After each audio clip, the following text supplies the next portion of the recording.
In the last episode, I talked about how raising the bar is not the way to motivate the elephant. Lowering the bar and shrinking the change can give your team the confidence to continue the journey to become the agile team they want to be.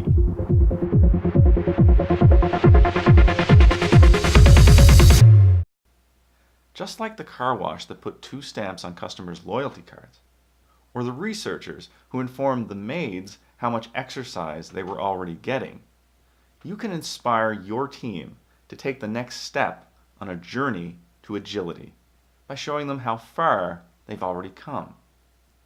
The first step I take is assessing where my team is already practicing agility, or where a bit of the agile mindset has made an appearance.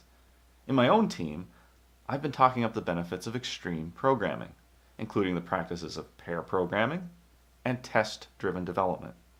So I would want to assess where my team is in their development of their skills to execute such practices. It has been my experience that most of the benefits of pair programming on a team occur when the team pairs regularly and changes partners frequently.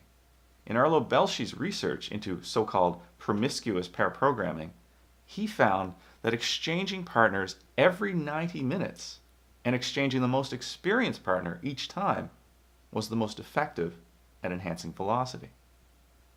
I assessed a team I recently joined against this standard.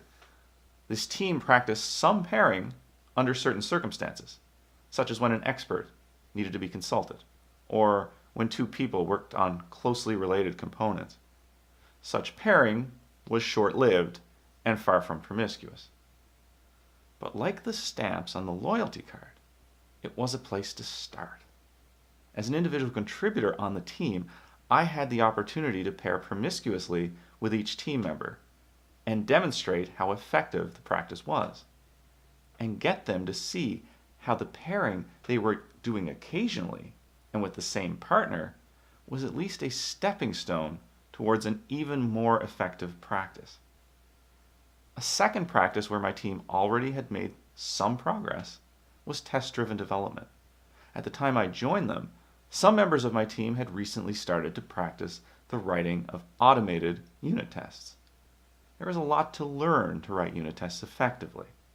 You need to learn the concept of test doubles, whether it be mocks or stubs, spies or fakes.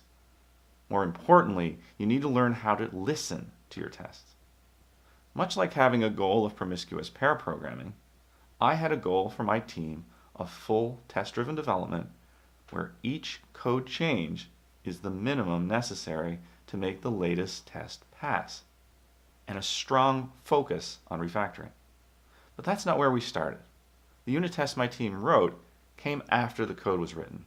Much of the time, this meant that listening to the test meant large refactoring changes.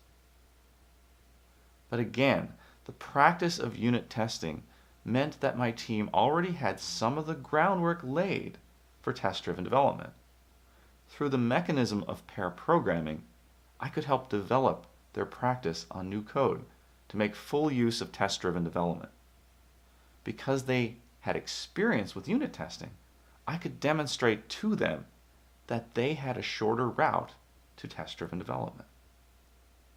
The next time you and your team are at the start of a long, intimidating journey, see if you can reframe that journey to take into account how far your team has already come, and see how much that motivates them to go the rest of the way.